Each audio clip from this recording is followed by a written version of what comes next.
Hello, everybody. Good afternoon, and welcome on behalf of Michelle and myself. We are thrilled to have you at the White House. It's good to see all of you, including the Dean of the Diplomatic Corps from Djibouti, Ambassador Ohai. It's wonderful to see you again. Like our reception last year, this is an opportunity to thank you for your partnership, for the cooperation between our nations, and for the hospitality that your countries show our diplomats each and every day.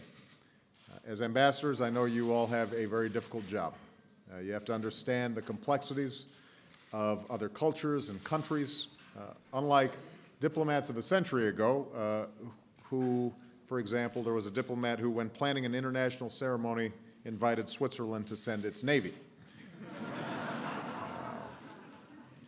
You have to adapt to quickly changing events around the world, unlike President Jefferson, who said of an American ambassador to Europe, "We haven't heard from him in 2 years. If we don't hear from him next year, I'll have to write him a letter."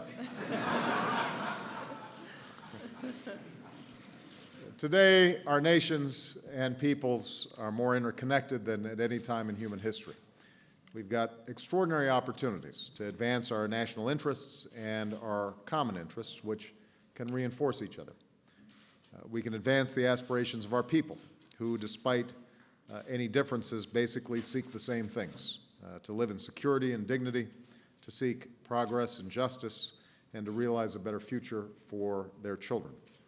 And that's why, since I've taken office, I've pursued a new era of engagement with the world, a new commitment to diplomacy and partnership based on mutual interest and mutual respect. Today, I want to thank you and your countries for joining us and for the progress that we've made together. Together, we've strengthened old alliances, we have forged new partnerships, we have pursued an international order where the rights and responsibilities of all nations are upheld. We've put the global economy back on the path of growth so we can create jobs and opportunity for all of our people. Together, we're working to confront violent extremism, to prevent the spread of nuclear weapons, and to secure vulnerable nuclear materials. We're engaged in the hard work of pursuing peace from the Middle East to Sudan, and promoting development to give people and nations a path out of poverty. In short, we are doing together what none of us can achieve by ourselves. But, as I've said in my visits around the world, building the future we seek cannot be the work of governments and diplomats alone. It must also be the work of our societies and our people. That's why we're expanding partnerships and exchanges between our business leaders and entrepreneurs, students and scientists, civil society, and faith communities.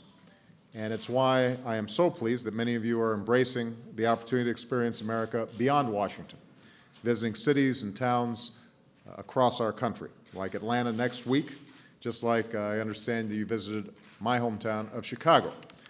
I understand that you took in the incredible architecture, the culture, the people, even our world-famous Chicago-style hot dogs. They are hard to resist. I noticed, though, that you did not go in January to experience our wonderful January weather in Chicago. That is easy to resist.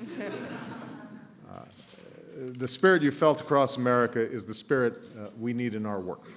The idea that no matter where you come from or who you are, we can come together and work together. It's the same spirit I've seen in all the young people that I've met, from Strasbourg to Ankara to Cairo to Shanghai, in civil society leaders in Moscow, and the extraordinary young African leaders that I welcomed in this very room here in the White House. One of them, a young woman, stood up and looked at me and asked just how committed the United States is to this new era of partnership. I want to conclude by telling you exactly what I told her. I said, yes, as President of the United States, my first responsibility is to look out for the people and interests of the United States, and I always will. But I also said, America wants all of you to succeed as well, whether it's in Africa, or in Latin America, in Europe, or in Asia. Because when your nations and people succeed and prosper, it's not only in your interests, it's in America's interests. And that's why our commitment to this new era of engagement will remain a cornerstone of my foreign policy. So in that spirit, Michelle and I are honored to welcome all of you.